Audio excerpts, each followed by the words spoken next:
그 우리가 분명히 하나 인식해야 될 부분은 이게 갑자기 이런 상황이 생긴 건 아니잖아요. 예, 이 한일 간의 이 관계가 갈등이. 예. 근데 이 대한민국 국민들이 그 언론의 선동에 이렇게 많이 속고 있기도 하고 또 이 좌파 정권이 이걸 굉장히 정치적으로 정략적으로 이용한다는 부분에 대해서 인식을 하지 못하시는 것 같아요. 그리고 이 상황 한일 간 관계는 단순하게 한일 간 관계가 아니고 예. 국제적으로 미국과 저는 개인적으로 이 아베의 교감하에서 충분히 이루어질 수 있다. 저는 이렇게 또 판단을 하고 있습니다. 예, 예. 그래서 이거를 이제 형식은 보면 경제 문제지만 그 이면에는 문재인 좌파 정권이 이거를 이제 항상 우리가 이제 좌파 정권이 주장하는 게 뭡니까? 보수를 토착 왜구라고 주장하고 있고 반일 감정을 불일으켜 가지고 소위 남북 간의 이 좌파적 시각에서 이끌어가기 위해서 굉장히 정치적으로 정략적으로 이용하는 측면이 매우 강하거든요. 예, 그렇죠, 뭐. 지난번에 대법에서 강형징용 같은 경우도 사실은 굉장히 웃기는 게 이 노무현 정권 때 이미 사실은 이분도 명확하게 정리가 끝난 상황인데 불구하고 결국 이들이 이제 남북 간의 관계를 정치적 끌어가기 위해서는 두 가지거든요. 하나는 이제 반미라는 걸 공식적으로 하기는 매우 어렵단 말이에요. 사실 미국에 대해서 대항을 공식적으로. 예. 그러니까 이제 반일이라는 감정을 불일으키고 반일의 연장선상에 이제 보수 우파를 반일이라는 연장선상에 놓지 않습니까? 그래서 사실은 이 정동영 같은 경우도 지난번에 표현한 게 토착외교라는 용어를 썼지 않습니까? 예. 그래서 이런 정치적 배경 하에서 사실 지난 대법의 판결도 그 연장선상이고 또 이들이 어떤 반일 감정 불일으키는 것도 반일 감정을 불일으켜야 사실은 남북 관계에 있어서 저 좌파들이 추구하는 부분을 어느 정도 끌고 갈 수 있기 때문에 저는 그런 정치 정략적 배경이 있다 이렇게 보여요. 예. 그렇기 때문에 사실 이 문제 같은 경우도 또 일본 같은 경우도 어떤 의미냐면은 사실은 이제 이 한일 간의 관계가 이 갈등이 심해지면은 사실 미국이 기본적으로 중재를 통상적으로 많이 하는 편이죠. 예. 예. 이 한반도에서 이 동북아에서 이 한미일 삼각 동맹은 매우 중요하고 미국의 어떤 외교 정책에도 매우 중요하기 때문에 사실 갈등을 아주 축소하려고 하는 미국의 어떤 기본적 입장이라고. 그런데 이번에는 어떻습니까? 이번에도 보면은 동아태 이 처음보 같은 경우도 한국 방문해서 사실 별로 거기에 대해서 이 한일 관계이기 때문에 그렇게 개입하지 않으려고 하는 입장도 있고 또 해리스 미 대사 같은 경우도 사실은 거기에 이제 개입을 하려고 하지 않거든요. 예. 기본적인 시도 좀 미국 가서 이제 이 한일 경제 문제가 이제 갈등이 생기는 미국에서 중재를 좀 요청하러 갔는데 사실은 별 성과가 없었지 않습니까? 예, 뭐, 완전 외면해서 너끼리 알아서 하라고 한 것으로 알고 있거든요. 그게 평소에 과거와의 어떤 비교를 해보면은 미국이 사실은 굉장히 양쪽에서 좀 이렇게 갈등이 심해지면은 좀 이렇게 컴다운 하라고 좀 자제하라고 요청을 많이 한단 말이에요. 외교청을 통하든 등등 여러 가지로. 예. 그것은 미국의 국익에 반하기 때문에. 그런데 이번에는 그렇지 않잖아요. 그것은 바로 이런 첨예한 특히 북한 핵 문제를 두고 이 동북아의 삼각 동맹이 균열이 생기면은 바람직하지 않음에도 불구하고 미국이 그렇게 개입하지 않으려고 한다는 것은 역설적으로 또 아베와 트럼프 미국과의 어떤 암묵적 상당 교감하에서 저는 이게 진행되고 있다 이렇게 저는 평가 판단을 하고 있어요. 예. 그러니까 그런 부분에 대해서 그러면 문재인 좌파 정권은 모를까? 저는 안다고 봐요. 아니까 미국에서는 공식적으로 들여놓고 반미를 못하니까 거꾸로 이 반일 감정을 불켜가지고 저는 이 남북 관계를 이용하려고 하는 이런 상당히 정략적 의도가 있다. 이렇게 저는 보고 사실 결국에 그렇게 되면은 결과는 뻔하거든요. 이 경제적 측면에서도 우리가 일본의 어떤 의존도가 매우 높습니다. 사실 이 금융 관계도 그렇고 이 산업 관계도 일본의 우리가 굉장히 의존도가 높기 때문에 강하게 가게 되면은 결국은 사실은 피해를 보는 건 한국 경제거든요. 그럼에도 불구하고 이 문재인 좌파 정권은 그걸 감수하고 뻔히 알면서도 사실은 이제 반일 감정 불쾌해가지고 이걸 남북 관계 저는 정치적으로 이용하고자 그런 의도가 있다고 저는 바라보기 때문에 이런 상황임에도 불구하고 여기에 대해서 좌파 이 언론 같은 경우는 철저하게 반을 계속 고조시키잖아요. 그러니까 어떤 불매운동 한다거나, 또는 뭐 양정철 건모기を한다거나, 뭐 이런 등등 해가지고, 결국은 철저하게 이것은 이 정치적으로 또 이용하려고 그런 그 의도가 있다는 것을 좀 알았으면 좋겠고, 제가 또 하나, 여기에 또 굉장히 어리석은 아마 그 행태를 보이는 게 황교안 씨 자유한국당의 어떤 그 태도예요. 황교안이가 그 5당 그 당대표 청와대에다가 제안해서 아마 회담했는지 모르겠지만 저는 매우 부적절하다. 사실은요, 이 남북 간의 갈등, 이 참 한일 간의 갈등 문제점은 사실 이 부분에 대해서 웬만한 아마 정치권이나 아마 전문가들은 충분히 그 의도를 인식하고 있을 거 아니에요. 예, 예. 이 문제가 비롯된 원인을 뻔히 알지 않습니까? 예. 그러면 이 문제에 대해서 오히려 우리가 그 일본을 두둔한다고 해서 어떤 그 친일이라는 측면이 아니라 원칙론적으로 더더구나 이런 문제의 발단은 이 좌파 정권이 결국 먼저 그 자락을 깔았기 때문에, 그리고 그 배경은 한미일 동맹의 어떤 균열로 인해 가지고 이 정치 외교적인 문제가 경제 문제로 하는 결과 현상은 나타난 거거든요. 예. 그래서 이런 문제에 대해서 제대로 국민들에게 알리고 대처를 해야 되는데, 그러니까 제가 굉장히 황교안 씨가 어리석다는 부분이 덥석고 청와대에 같이 오자회동 하자는 식으로 해가지고 이 문제 공동 대처하자는 거는 제가 볼 때는 이 양반들 정말 정신이 있는 사람인지 없는지 저는 도대체 이해할 수가 없어요. 그건 정무적으로도 매우 잘못됐고, 더더구나 우리 야당이라는 것은 그렇지 않습니까? 어쨌거나 이 여당의 잘못되는 부분에 대해서 강력하게 질타하고 거기에 대해서 필요하면 투쟁의 수위를 높이고 이렇게 해야 되는데, 지금 이 문제를 분명히 좌파 정권이 잘못으로 인해서 결국은 이 경제 문제까지 우리 기업들이 엄청난 피해를 입고 그 결과는 국민들이 고스란히 피해를 안게, 이거는 문제인데 여기에 대해서 문재인과 함께 코드를 맞춘다. 저는 이건 넌센스라고 봐요. 정무적으로 매우 잘못된 거예요. 그래서 이들이 보면은 황교안 씨 자체도 저는 정무적 감각이 매우 심각하고, 또 이런 부분에서 아마가 조언을 하는 참모 그룹들도 저는 제정신인가 싶어요. 과연 저들이 야당인가? 그나가서는 과연 저들이 보수 정당을 표방하는 세력인가?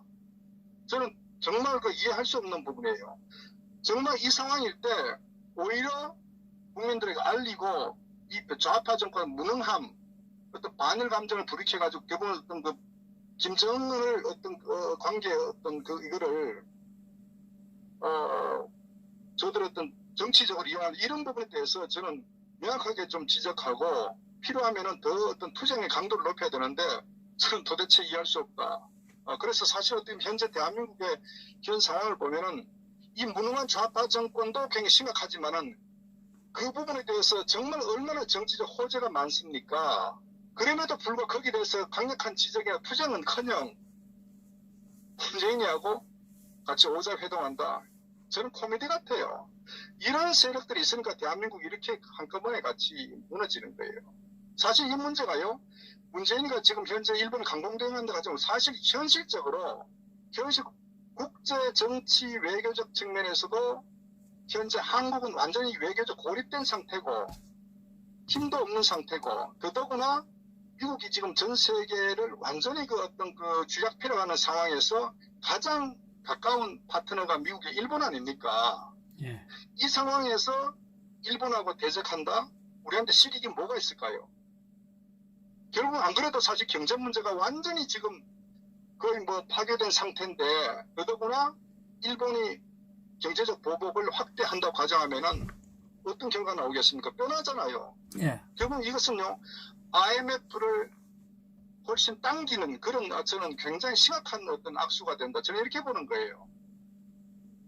그래서 결국은 이 정치 문제가 잘못으로 인해 가지고 경제로 이제 어떤 그 영향이 미치고 결국은 그 결단을 아베가 내린 거 아닙니까? 다만 명분과 형식은 어쨌거나 지난번 뭐 강제징용에 대한 그 일본 민간 기업에 대한 어떤 제재 뭐 재산 뭐 몰수 뭐 이렇게 오지만은 사실 그거는 형식적 측면이고, 어쨌거나 이런 그 굉장히 심각할 수도 있고 결정적일 수도 있는 이런 그 정치적 결단은 단순하게 경제적 측면에 봐서는 안 되고, 더더구나 어떤 이 한미일이라는 관계에서 봤을 때 미국의 어떤 그 동의, 공조 내지는 어떤 그 합의하지 않고서는 과연 이 상황이 벌어질 수 있고 이런 측면에서 바라봐야 되거든요. 결국은 이것은 지금 현재 미국이 한국을 버렸다는 정도로 그만큼 심각한 어떤 그 정치 외교적 측면에서 바라봐야 된다 이렇게 보는 거예요. 어떤 의미에서는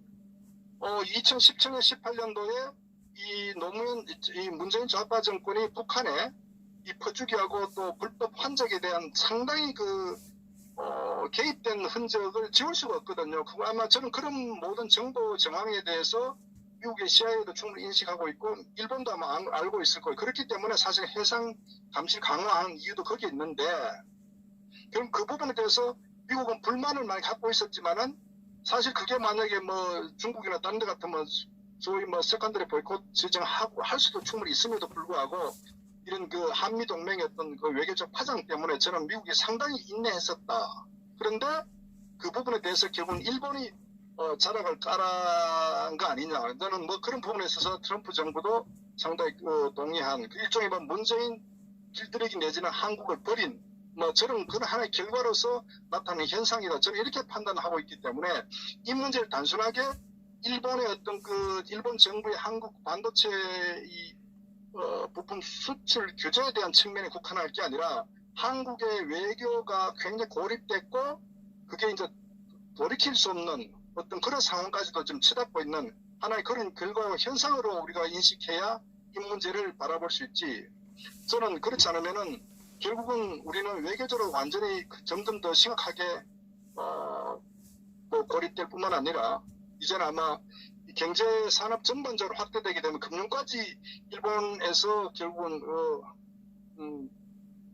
저는 압박을 가하게 되면은 뭐 대한민국 경제 지금도 저는 뭐 거의 회복 불능 상태라고 보는데 굉장히 그 상태가 빨라 오기 때문에 저는 뭐 하반기 가면 갈수록 아마 저는 거의 뭐 더욱 심각한 국민들이 정말 더 심각한 상황을 느낄 정도로 저는 뭐 어려움에 빠질 수 있다. 저는 이런 상황에서 안타까운 게 어쨌거나 저 자한당 행태를 보면은 더 정말 화가 치민다 이런 상황에 대한 그 분석이나 배경을 정말 몰라서 저는 그런 그 우매한 행태를 보이는지 저는 도무지 납득할 수가 없습니다. 어쨌거나 현재 한일 관계의 이 상황은 뭐 그런 배경에서 발생되고 있다. 그리고 현재 그 문재인의 어떤 그 전략 의도에 지금 말려가면 안 된다. 문재인은 어차피 경제는 포기한 세력이라고요. 그러니까 어떻게 하든지 이 반미에 직접적으로 어떤 불을 붙인 것보다 반미를 부르짖어 가지고 한미일 삼각동맹을 균열시키고 또 그 열쇠를 몰아갖고 어쨌든 남북 간의 이런 문제를 국민들에게 세뇌시켜 가지고 결국 반일 감정을 불이키면서 오히려 우리 민족끼리 우리 독자적인 어떤 모색의 길을 가야 된다. 그래서 경제도 뭐 자력 경쟁이라는 얘기도 뭐 표현하기도 하는데 뭐 이런 상황으로 간다는 부분에 대해서 우리가 좀 정확히 좀 인식 직시했으면 좋겠다. 그렇게 생각합니다. 예. 그리고 하나 물어보겠습니다. 지금 현재 예. 그 문재인 정권에서 그 불매운동 이야기 하는데 저는 뭐 일본 제품들이 그렇게 많이 대한민국에 영향 별로 없습니다. 없다고 옛날에 뭐 코끼리 뭐 밥솥이다 뭐 전자제품 이런 것들 때문에 많이 소비를 했지만 지금은 없는 것 같은데 그 부분에서 약간 좀 짚어주시기 바랍니다. 예. 저는 그 일본 경제는요, 예. 사실은 일본 내수가 우리보다 훨씬 커요. 예. 참고로 그 일본의 그 휴대폰 같은 경우, 참고로 일본에는 전 세계에서 가장 삼성 휴대폰을 적게 쓰는 그 국가가 일본입니다. 일본은 그 애플 아이폰이 50%가 넘어요. 예. 그리고 대부분 소니나 자국 그 휴대폰을 쓰는 국가이기 때문에 사실은 보면 한국의 의존도가 매우 낮은 국가라고요. 사실 특히 우리나라가 일본에 수출한 거 얼마 되지 않아요. 그리고 일본 사람들 기본적으로 어떤 자국의 제품을 굉장히 뭐 가전이든 대부분 다 쓰고 또는 뭐 중국에서 저가 같은 거 쓰고 있기 때문에 한국에 대해서는 백날 따도 일본은 뭐 전혀 위축되지도 않고 결국은 한국에서 일본 수입을 뭐 불매운동 한다고 하더라도 저는 크게 미미할 것이다. 결국 그것은 일본 국민들이 어떤 혐한을 불러일으키는 어떤 그런 작동만 할 뿐이고 결국은 그것은 아베가 더욱더 이 한국에 대한 어떤 제재 압박을 강화하는 명분만 만들어준다. 결국은 아베도 정치인 아닙니까? 예. 그럼 정치인인데 현재 이런 문제를 정략적으로 아베도 이제 활용할 수 있겠지만은 결국은 그걸 통해서 일본 내 언론들이 이제 그 현만 한국에 대한 어떤 그 부정적 여론을 더 확대시킬 거 아닙니까? 예. 그러다 결국 아베는 더욱더 한국에 대해서 제재할 수 있는 명분만 만들어주는 거죠. 그리고 그 부분에 대해서 과거 같으면 미국이 당소 뭐 중재하는 그런 입장도 가졌지만 지금은 오히려 아베를 두둔하는 이런 상황으로 국제 상황을 몰고 가기 때문에 이 상황에서 우리가 뭐 더블 키워간다 또는 어떤 서방 세계에 어떤 중재를 한다. 어느 누구도 문재인 한국 편을 들 국가는 없다. 이것이 지금 국제의 어떤 이 흐름이거든요. 그렇기 때문에 결국은 제가 볼 때 매우 어리석은 짓이고 뭐 그는 전략적이지도 않고 결과도 굉장히 소탕대시라는 이런 상황이기 때문에 어쨌거나 저는 뭐 국민들이든 뭐 언론이나 뭐 좌파들은 당연히 그렇게 정치를 이용한다고 말씀드렸지만은 소위 그 보수 우파 야당에서는 이 상황에 대해서 굉장히 좀 정확히 전달해야 된다. 국제 정세가 어떻게 흘러가고 있는지 저는 그게 좀 필요하다고 봅니다. 뭐 반일 감정은 그 국민들을 선동하기는 제일 좋지 않나요 지금? 그러니까 저 좌파들이 항상 하는 얘기면 그 박정희 대통령도 친일 얘기하죠. 예. 그리고 이 친일이란 건 결국은 이제 과거에 일제 36년에 했던 그런 그 엉터리진 것들을 계속 끄집어내가지고 부정적 여론을 환기시켜가지고 결국 이제 그것일 때 보면은 그 좌파들이 현재 그 경제도 한 모든 게 완전히 그 무너진 상태 아닙니까? 실질적으로 능력에 상당히 어떤 문제가 심각한 상태로 나라를 망쳤다. 그러니까 이 문제를 정치적으로 이용하는데 친일 프레임이 매우 유효하거든요. 거기에 지금 또 먹혀 들어가고 있지 않습니까? 그 뭐 반일 감정에 대해서는 기본 그 베이스가 깔려 있잖아요 한국 사람들한테.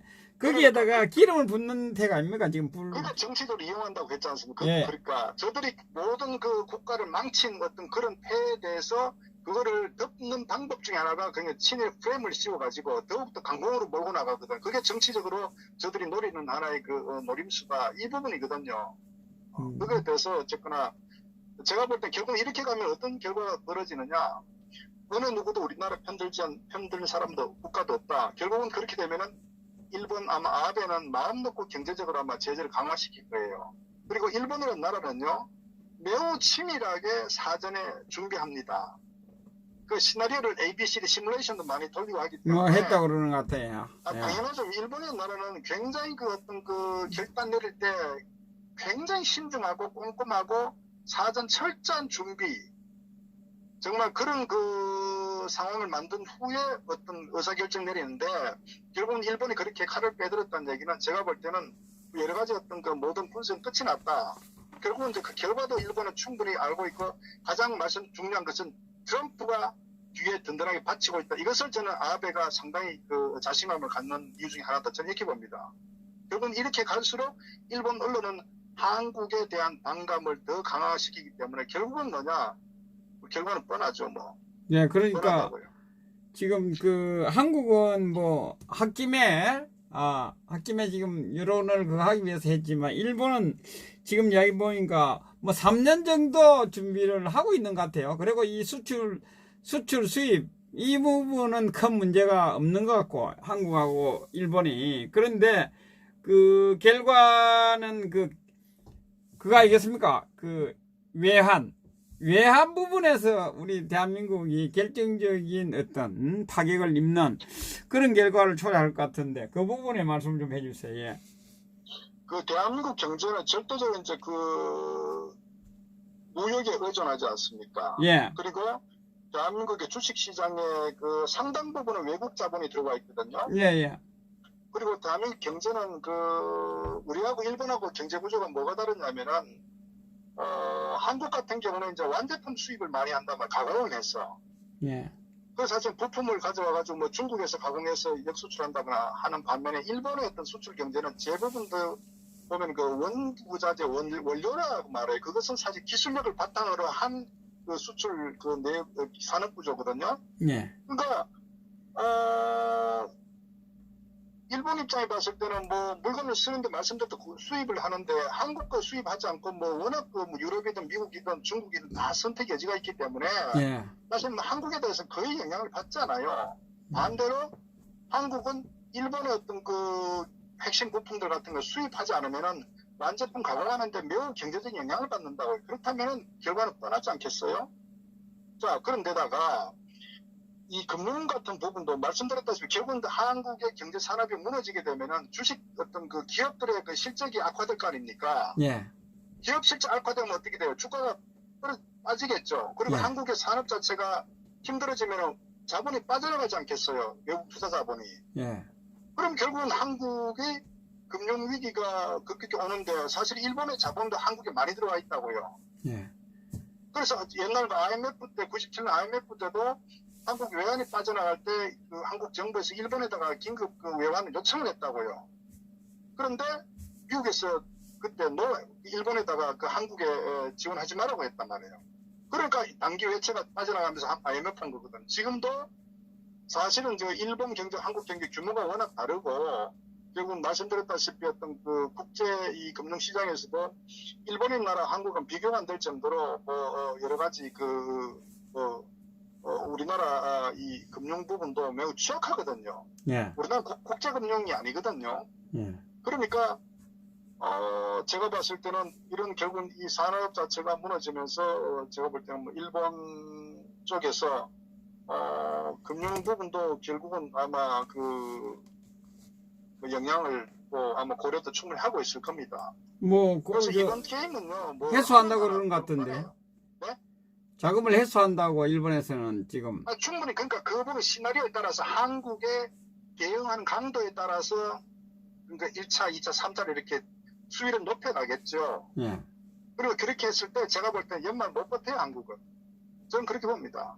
못 버틴다고. 그 중요한 것은 제가 항상 말 일본 단독이 일본 뒤에 미국이 그 상당히 그 버티고 있기 때문에 이 문제를 단순히 일본과 한일 관계 보면 안 돼요. 그런 측면에서 결국 이제 이렇게 갔을 때 뭐 결과는 뻔하다. 결국 뭐 피해는 그 기업들하고 국민들 아니겠습니까? 지금 그 결과에 대한 그 피해는 중국의 어떤 모든 어떤 그 피해는 대한민국 국민이 기업들하고 이제 이 나라를 뭐 경영을 하는 건지 이끌어가는 건지 나라를 망하게 하려고 하는 건지. 그러니까 저는 그래요. 어쨌거나 이 좌파 정권의 어떤 실체, 의도는 우리가 명확히 잘 알고 있지 않습니까? 웬만한 그 외국 국민들께서는, 그죠? 예. 그런데 제가 말씀드렸다시피 알고 있단 말이에요. 어차피 저들의 의도는. 그러나 결국 이제 이 문제에 대해서 최소한 저는 그 보수 우파라고 지칭하는 이 자유한국당의 어떤 그 대응 태도를 보면은 저는 정말 문재인보다도 더 비판받아야 될 저는 집단이라고 보는 거예요. 좌파는 원래 그렇다고 우리가 인정하지 않습니까? 예. 그러면 저렇게 나라를 망치고 있는데 투쟁의 강도를 높여야 되는데 오히려 지금 하는 행태를 보면은 도무지 저는 제정신이면 저런 어떤 정치적 행태나 대응을 할 수가 없는 거예요. 그럼에도 불구하고 자유한국당에 지지한다거나 맹목적으로 어떤 그 황교안을 저는 이런 국민들 정말 정신 차려야 됩니다.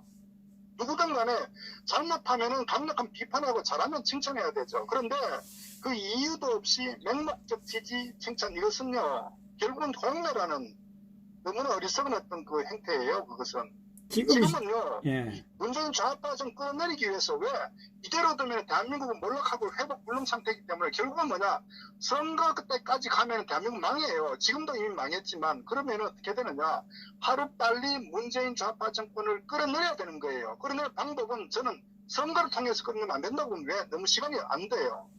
그리고 저들은 계속 그 정략적으로 언론을 이용해서 쇼를 해서 지지를 높여가기 때문에 거기에 결국은 여기에 대한 그 해결 방안은 저는 뭐 어떤 장애 투쟁 결국은 저 좌파들이 어떤 그 촛불 광란했듯이 결국 이번에도 우파들이 나라를 구하기 위해서 저는 정말 투쟁의 강도를 높여가지고 저거를 끄집어내려야 된다. 그 외에는 저는 방법 없다고 봐요. 정말 내란에 어떤 준하는 정도의 어떤 그 강한 투쟁을 보이더라도 그렇게 하지 않으면 저 좌파전 못 끌어내린다. 그것이 저는 뭐 현실적 답인데 그런 측면에 봤을 때 과연 자한당이 보이는 행태가 그런 거 아니잖아요. 그게 저 심각하다고 보는 거예요. 사실 그 문재인을 끌어내려면은 저 드루킹 댓글 사건에 대한 김정숙이와 문재인이 관여했다는 법특권 강력하게 몰아붙여야 되고 지금 모든 투쟁의 역량을 동원해야 돼요. 그리고 탄핵에 대한 부당성에 대한 태블릿 이 부분에 대해서 실체를 밝히게 되면은 결국은 탄핵이 잘못됐다 드러날 거 아닙니까? 이런 문제 갖고 저 좌파 정권의 어떤 민낯을 속속 드러내야 돼요. 그것이 저는 선거보다 더 빨리 저걸 좌파를 무너뜨리는 저는 그 정답이다. 이런 측면에서 봐야 되는데 한 행태를 보면은 문재인하고 같이 함께 머리를 맞댄다. 이게 제정신입니까? 18일 날 들어간다 그러잖아. 들어가서 문재인이가 뭐 이렇게 하면 예 알겠습니다. 분부대로 따르겠습니다. 이래려고 들어가는 거 아닙니까? 그러니까 저는 저 부분이 야당이 아니라고 보는 거예요. 더더구나 시국의 상황에 봤을 때 이런 그 엄중한 이 국제관계 상황도 그렇고 또 이런 그 나라를 이 망국으로 몰고 온 그 원인도 그렇고 그러니까 저 자한당은 정말 저는 뭐 도저히 구제불능이다 하는 행태 보면 아무리 조금이라도 1%였던 그 정말 기대 내지는 달라지겠지 하는 발언데 하는 행태를 보면은 저는 도무지 저는 뭐 정치를 한다고 하는 사람들 저는 이해할 수가 없어요. 정말 상식이 있다면은 지금은 그렇게 하면 안 되는 거예요. 지금은 이 상황에서 문제는 끌어내리는데 모든 그 역량을 총집결해야 된다고요. 그러니까 너무나 외교, 국방, 안보, 경제, 사회적으로 너무나 많은 그 정치적 이슈가 있잖아요. 이 문제를 가지고 그 중에 한 가지만 하더라도 벌써 끌어내려야 되는데 이렇게 많음에도 불구하고 도대체가 더 이상 할 얘기가 없을 정도입니다. 예. 예, 그 지지하고 있는 분들이 참 큰 문제입니다. 그분들이 이 나라를 망하게 하는데 참 역할을 하고 있다는 게 참. 예, 알겠습니다. 그리고 네, 그리고 우리 공화당에 대해서 우파의 그 길잡이 그게 더 논평 좀.